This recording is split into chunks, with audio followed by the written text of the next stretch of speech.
September 1st, 1939, 4:45 a.m. You're asleep in Warsaw, dreaming about bread because it's the 1930s and carbs are the highlight of your week. Suddenly, boom! Windows rattle, the sky roars, and you realize, nope, not thunder. That's the German army arriving uninvited. And just like that, the biggest, deadliest mess in human history kicks off. And why this happened, let's rewind 20 years to the end of World War I, aka the war to end all wars, which aged about as well as milk. The Treaty of Versailles basically told Germany, no army bigger than your grandma's knitting club, pay a mountain of money in reparations, and don't even think about taking your neighbor's stuff. Germany said, okay, but inside they were screaming. Yeah, totally fine. We are fine. Everything is fine. They were not fine. Then came the 1920s and 30s, the Great Depression.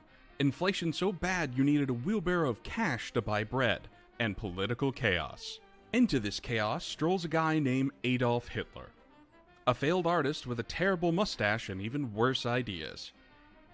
He joins a small party with a catchy name, National Socialist German Workers' Party, and turns it into a full-on hate machine. His pitch?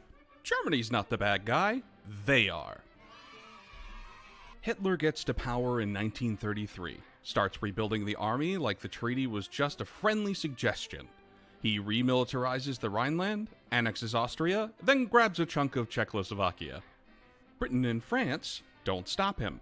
Instead, they try appeasement.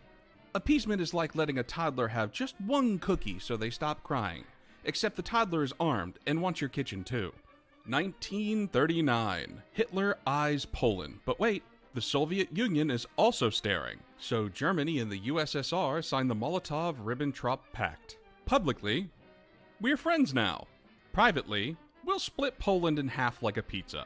On September 1st, Germany invades from the west. 2 weeks later, the Soviets come in from the east. Poland gets divided faster than a group work project.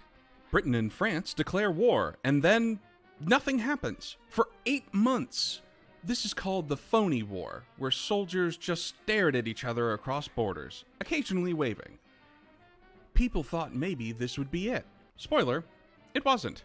April 1940. Germany wakes up and chooses violence.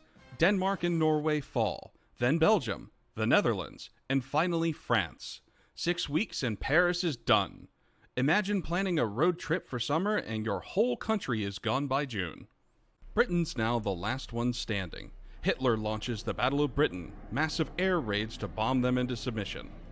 The Air Force meets the RAF, and the RAF says, not today.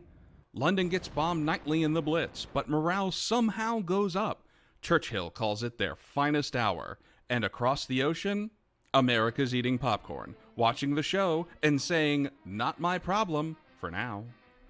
But across the world, Japan's been sharpening its knives, and Hitler, he's about to make the dumbest decision since ever.